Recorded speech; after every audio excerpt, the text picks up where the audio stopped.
2022 has arrived, and with it comes a lot of sequels.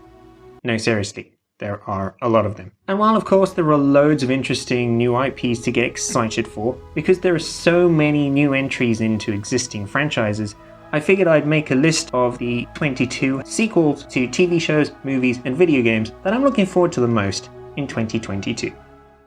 Big three? Big three! Big three! Big three! The first one has already started, and that is the latest season of This Is Us, which has already started airing in America. As with many entries on this list, this is actually the final chapter of this story. I've really loved the time we've spent with these characters over the past few seasons, and honestly, if I had to pick a TV moment of the year for 2021, it would have been the final scene of This Is Us, because I literally had to pick my jaw up off the floor after that cliffhanger. That's how we're gonna remember it. Time after time. Your greatest threat will always come from the inside, Marty. Talk about picking jaws up off the floor. We're also getting part 1 of the last season of Ozark. The last season of Ozark ended on, let's say, a bit of a mind-blowing note. Is that an appropriate way of describing what happened? Either way, with this being the last season of Ozark, I'm expecting a lot of characters to get their comeuppance this season. There's been a lot of people that have done a lot of bad things in Ozark, and I think there's going to be hell to pay for a lot of them.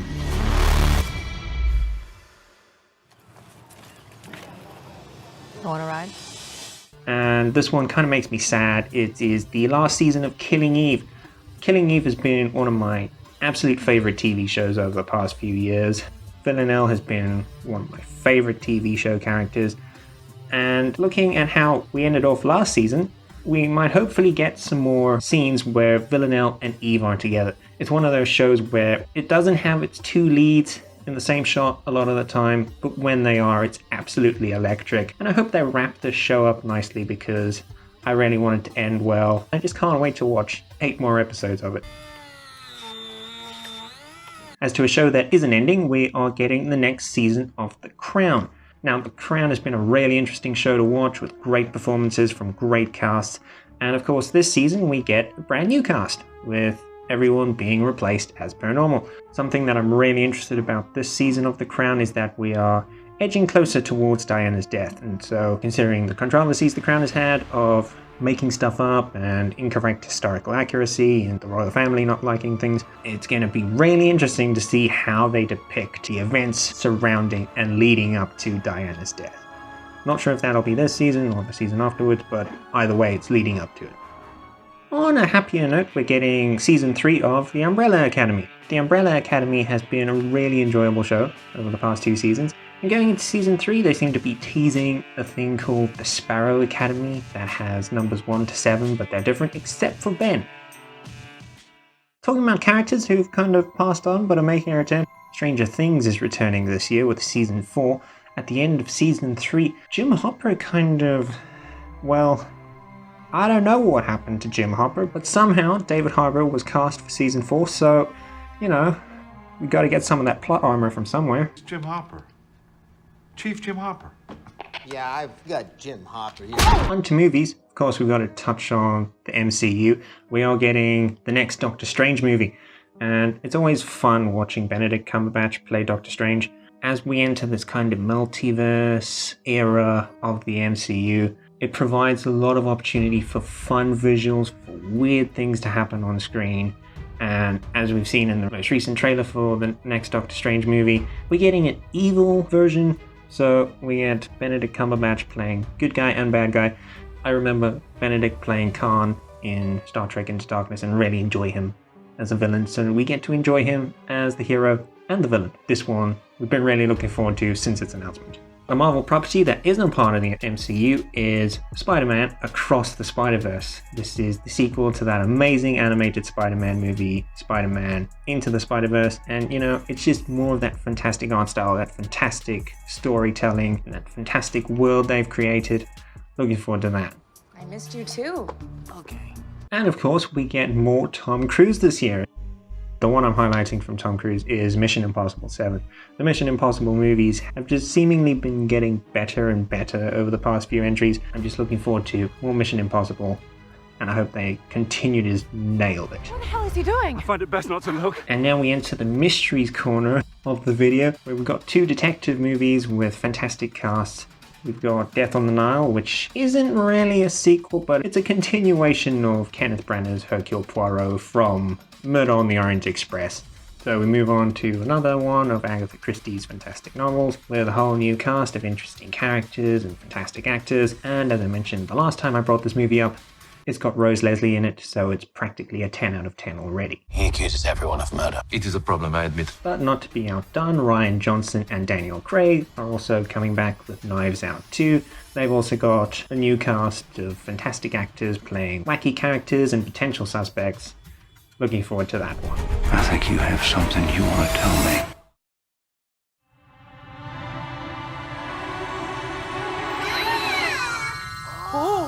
Video games, there are lots of video games coming out. There are a couple that I'm not sure are going to come out this year, and so I'll just briefly mention Final Fantasy 16. And the Nintendo fans might not like me saying that it might not come out this year, but Breath of the Wild 2, if it does come out this year will be even beyond crazier, because that's the sequel to one of the best games ever made, and Final Fantasy 16 looks absolutely incredible from what we've seen so far.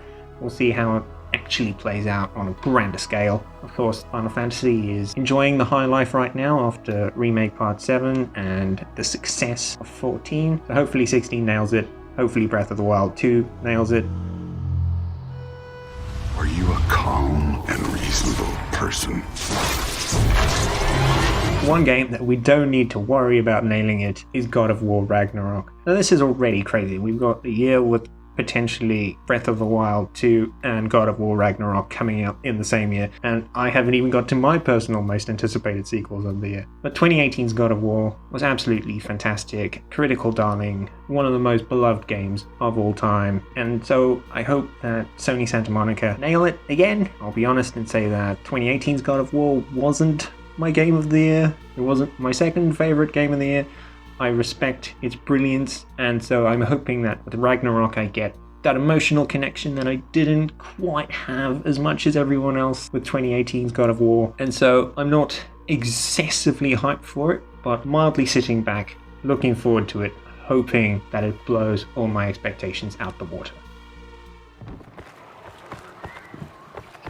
Talking about blowing expectations out the water, Dying Light 2, which has been having fun on social media lately with its announcement that it would take 500 hours to do every single thing and every route in that game. I'll probably just be doing 1, maybe 2 if I love it, but if you've been following me for a while, you know that Dying Light 2 has been on practically every one of my most anticipated games lists. I'm really into the open world parkour.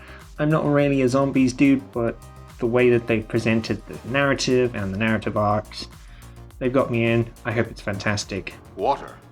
You can't turn on the water from here. They played us, don't you understand? A month after is another big Sony exclusive, and that is Gran Turismo 7, the home of the racing sim in the PlayStation ecosystem, and it's a return to a numbered entry after doing Gran Turismo Sport. I mean, it's Gran Turismo 7, it's going to be brilliant. Another game I'm excited for is Mario & Rabbids Sparks of Hope. This is the sequel to the fantastic Mario & Rabbids Kingdom Battle, which is a really enjoyable game where I feel like I can just chip away at it over time, do a level here and there, and it's just got a fantastic atmosphere. They are refining systems, changing how a few things work. So yeah, I'm just really looking forward to it, and I hope it's fantastic.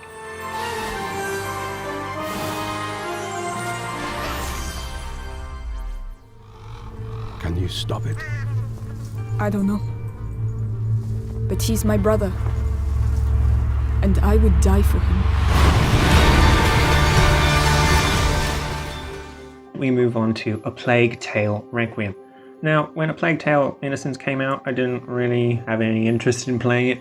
I did see the excitement around how good the story was and how engrossing it was, but I never got around to it until last year when it came out on PS Plus. I gave it a go, and it was one of my favorite gaming experiences of 2021. So the fact that I have such a recent experience with it, and that A Plague Tale Requiem is coming out this year, I can't wait, man. I can't wait to spend more time with Amicia and Hugo and Lucas, meeting new people and getting new mechanics. The world just looks gorgeous, and the rat mobs somehow are gonna just get even bigger and look even more impressive than they already do. At this point, I'm just really excited for more Plague Tale. Okay, so for those keeping tabs, that means there are 4 things left to talk about. And these are kind of the main inspiration for this video, because I have the sequel to my 2015 Game of the Year coming out this year. I have potentially, I'll get around to explaining that, the sequel to my 2016 Game of the Year coming out this year. I have the sequel to my 2017 Game of the Year coming out this year. And I have the sequel to one of my 2019 Games of the Year coming out this year. So if I start with a more recent one, Sekiro, I made a video on it. I absolutely adore that game. We're not getting a Sekiro sequel, but we are getting the next game from Software. We are getting an open world Dark Souls game, but one that kind of takes learnings from Bloodborne and Sekiro, and so implements that into its game design. I know we're not getting a Sekiro 2 anytime soon, but this is the next best thing. It's the new thing from Software and Hidetaka Miyazaki, and there are such high expectations for this game, and I'm looking forward to taking my time going through its world, learning how it works, and finding out this fantastic story that George R.R. Martin has had a hand in creating the backstory for, had a hand in creating the lore for. I'm looking forward to continuing what I've been doing over the past 2 years of taking my Sekiro playstyle and trying to copy and paste it into other From Software games. And especially with Elden Ring being the game that they've developed after Sekiro, there are more mechanics within the design of the game that will allow me to do that more effectively, which makes me really excited.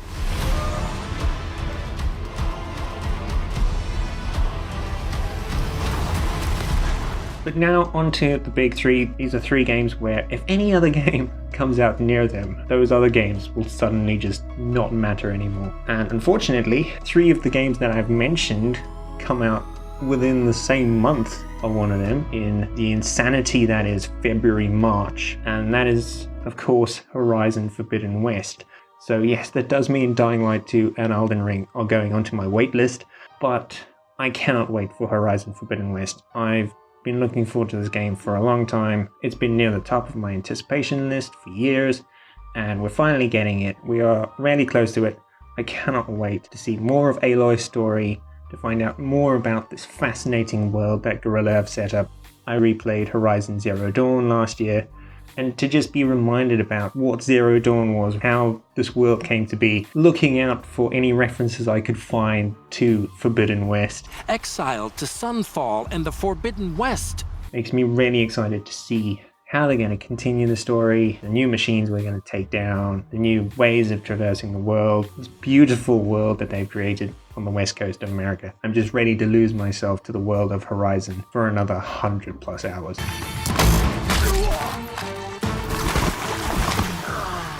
On to the next game, which I've been trying to make a video of for a couple months now, but I just keep reworking it and finding new things I want to talk about.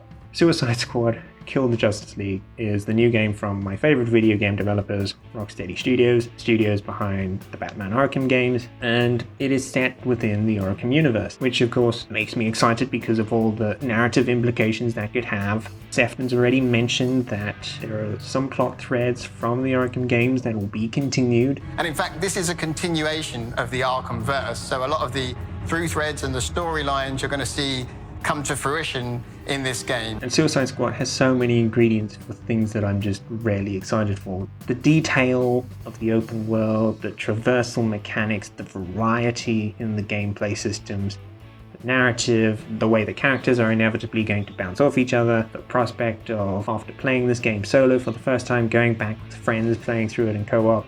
Can't wait for Suicide Squad Kill the Justice League this year.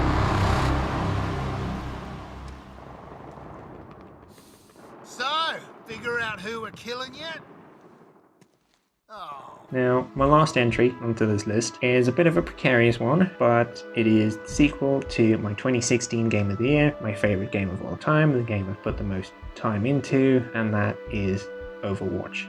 2. Now, if you've been following gaming news over the past year, you know that this is a bit of a precarious thing to put on a 2022 list, with earnings calls and Jason Schreier kind of indicating that it might be pushed to 2023.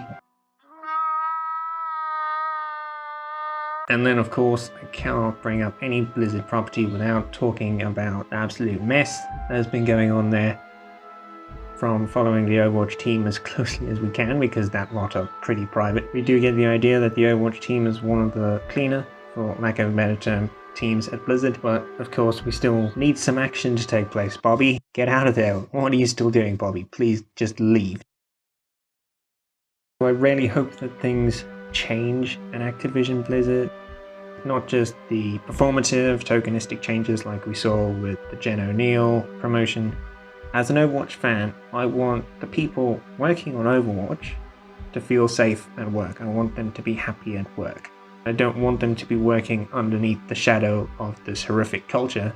But anyways, to why I am including Overwatch 2 on my 2022 list, we do know that Overwatch League this year will be played on an early build of Overwatch 2, which means that in some form or another, Overwatch 2 will be out in the wild, playable in some form. So even if it's just a beta this year, the beta for Overwatch 2 is still going to be one of my most anticipated things this year. And considering the painful development of Overwatch 2, of this game being pushed backwards, and Overwatch 1 really suffering because of Overwatch 2's development, I just really hope that Overwatch 2 is fantastic, and I really hope we see it soon, because I can tell you right now, for their mental health, the player base needs it.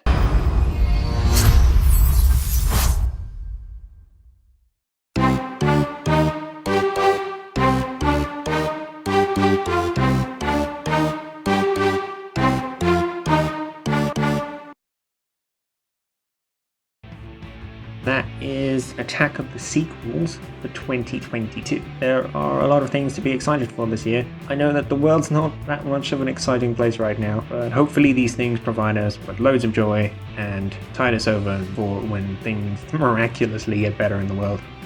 Thanks for watching. See you next time. The loser of the league, folks! The fastest man alive! It's the Flucker!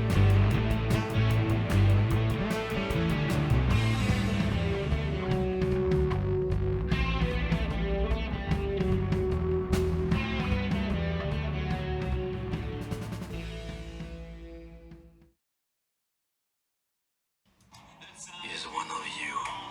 Were you aware of any grudges? Madame is used to getting what she wants. Is that Emma Mackey? There's a movie with Rose Leslie and Emma Mackey in it? I've underestimated what you've assembled here, Mr. Brennan.